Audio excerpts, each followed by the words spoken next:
falar hoje sobre a bissexualidade para Freud e a psicanálise. Todos nós temos medo de alguma coisa, seja por trauma ou ideia negativa formulada a respeito daquilo que tememos.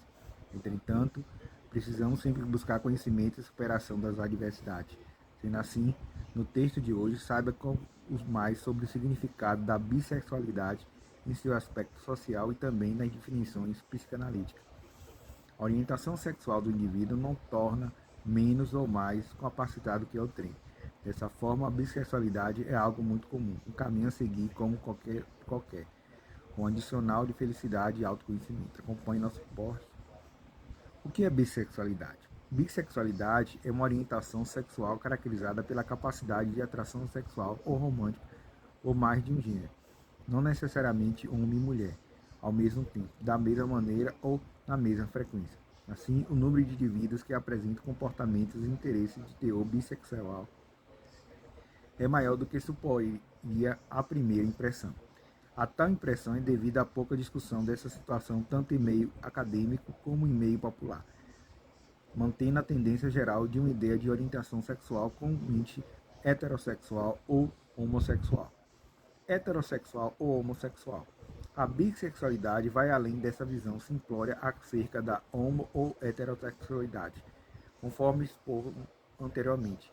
Porém, aprofundando um pouco mais no tema, encontramos a necessidade de uma explicação científica, para entendermos de uma maneira mais assertiva o que é a escolha e se ela acontece consciente ou inconscientemente. Sendo assim, encontraremos em Freud alguns apontamentos científicos que ajudam a sociedade num todo é entender melhor para viver melhor. Sobre o nascimento bissexual do indivíduo. Uma ideia de Iri Flisch, um pastor luterano que trocava correspondência com Freud, que o ser humano é bissexual inato, isto é, surgido ao nascimento, ou seja, uma dimensão biológica que depois é desenvolvida no convívio social. Em 1930, Freud escreveu a teoria da bissexualidade, contém ainda numerosas obscuridades. Ante as mentes mais conservadoras se arrepiam com esta informação, considere o contexto. Será que um recém-nascido teria um libido desenvolvido como nos adultos julgamos em relação à sexualidade externa? Não teria. Então, essa questão de homossexualidade e bissexualidade no recém-nascido pode ser pensada dentro de um contexto de uma possível indefinição. Sabe o que será amadurecido depois na vida psíquica do sujeito. Isso condiz com a ideia freudiana das fases do desenvolvimento psicossexual, sendo as primeiras oral e anal, ou seja, em relação propriamente com uma sexualidade externa, de que os adultos entenderiam como sexualidade normativa. Daí a ideia de Freud de que as crianças são perversas polimórficas ou polimórficas, isto é, pervenção, sexualidade não normativa e polimórfica de múltiplas fontes ou forma erógena, como boca, etc. Assim, são as crianças, em especial dos primeiros anos de vida, que antecedem a fase fálica. Além disso, a primeira paixão do infante, a criança na fase que ainda não fala, será a mãe, tanto para meninos quanto para meninas. Isso porque a criança está em seu começo de diferenciação e desenvolvimento. É natural que o seu amor se volte para a pessoa com quem a criança mais teve contato e traz a gratificação tanto de zona erógena oral quanto de nutrição. Veja que o menino tem uma paixão pela própria mãe, como se define no complexo de Édipo.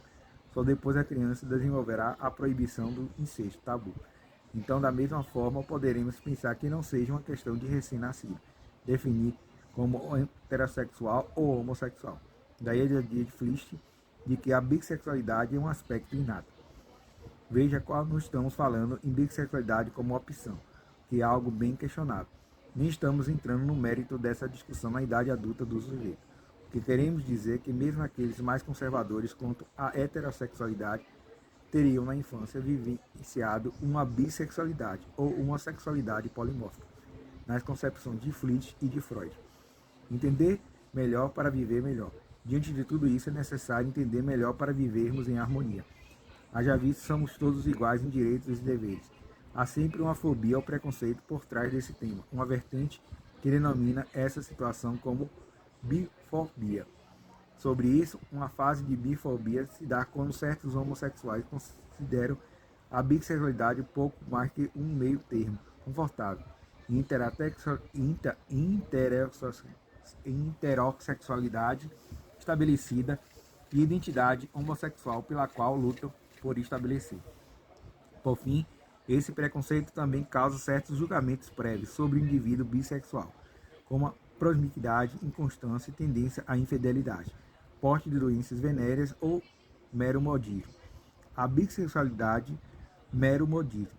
Em termos históricos, o comportamento bissexual foi aceito e até encorajado em determinadas sociedades antigas, especialmente, entre outras, na Grécia e em determinadas nações de Oriente Médio.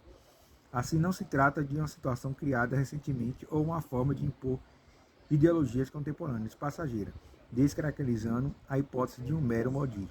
Assim, Freud define a maneira muito concisa essa situação bissexual e suas características, sob a visão da psicanálise de maneira surpreendentemente clara, é que nos ajuda enquanto sociedade. A definição segundo Freud, conforme já fora dito, são todos iguais em direitos e deveres, mas a nossa psique é particular, individual e intransferível. Não é possível limitar a história de um indivíduo a um determinado linear entre passado ou presente. Algumas vertentes psicanalíticas definem que todo o destino do homem estaria decidido desde a vida intrauterina, porém Freud acentua que há uma dinâmica a posteriori, relacionada aos acontecimentos passados e que muda ao longo da vida. Portanto, segundo Freud, o nosso mecanismo psíquico se estabelece por estratificação. Os materiais presentes, sob a forma de traços mímicos, sofrem de tempos em tempos uma função de novas condições, uma reorganização e uma reescrição. Traços mímicos. Os traços mímicos podem ser compreendidos como a marca deixada por uma informação no sistema nervoso central. Ademais, essa informação pode ser permanente ou temporária. Assim, esses traços podem ser explicados segundo a teoria da representação. A relação entre os tipos de representação forma associações contidas nas representações de objetos. A reorganização e uma reescrição. Na sequência, não é vivido que o remodelado é posterior, mas que pode integrar-se plenamente no contexto significativo. O modelo dessa vivência é o acontecimento traumatizante. Essa remodelação acelerada pelo aquecimento de acontecimentos, situações ou uma postura de maturação orgânica que vão permitir ao sujeito acesso a um novo tipo de significações. Portanto, a evolução da sexualidade favorece pela desfasagem temporais que implicam no homem o fenômeno do a posteriori. A soma dos fatos, o recalque histérico. Freud identifica que esse recalque incide preferencialmente sobre a sexualidade e extrai dois princípios importantes. O primeiro é constituído por uma cena sexual, sedução por um adulto que não possui ativação ou significado sexual para uma criança. Segundo, apresenta analogias com o primeiro, somando o despertar sexual da puberdade que pode ser ligado pela recordação do primeiro. Trata-se de uma escolha, consciente ou inconsciente. Freud adota o conceito de bissexualidade como uma disposição psíquica inconsciente, própria de toda subjetividade humana, uma vez que ela se fundamenta na diferença sexual. Na sequência, se fundamenta no que leva cada pessoa a fazer uma escolha sexual, seja pelo recalque de um dos dois componentes da sexualidade masculina e feminina, pela aceitação desses dois componentes ou pela renegação da diferença sexual. Em suma, nessa acepção que Freud incorpora posteriormente a bissexualidade como resultado de indefinições masculinas e femininas do eu, e que irá intervir no destino do complexo de Édipo. Jorge, 2005, Mezan, 2006. Fritz e Freud sobre a bissexualidade biológica. Fritz tomou pesquisador e defensor da bissexualidade junto a Freud. A teoria da bissexualidade fundamenta-se, em primeiro lugar, aos dados da anatomia e da embriologia. Em todo indivíduo, macho ou fêmea, encontra-se vestido no aparelho genital do sexo oposto. Desses fatos anatômicos decorre a noção de um organismo bissexual na sua origem. Contudo, Freud aproximou-se mais da teoria da bissexualidade biológica, mas não definiu francamente a sua posição sobre o problema que ele próprio reconhece em 1930. A teoria da bissexualidade contém ainda numerosas obscuridades. Bissexualidade masculina e feminina. Por fim, conclusão desse post, há a possibilidade da bissexualidade numa origem masculina ou numa feminina. Em ambos os casos, uma pessoa bissexual pode ter relacionamentos longos com homens ou mulheres, como homo ou heterossexuais.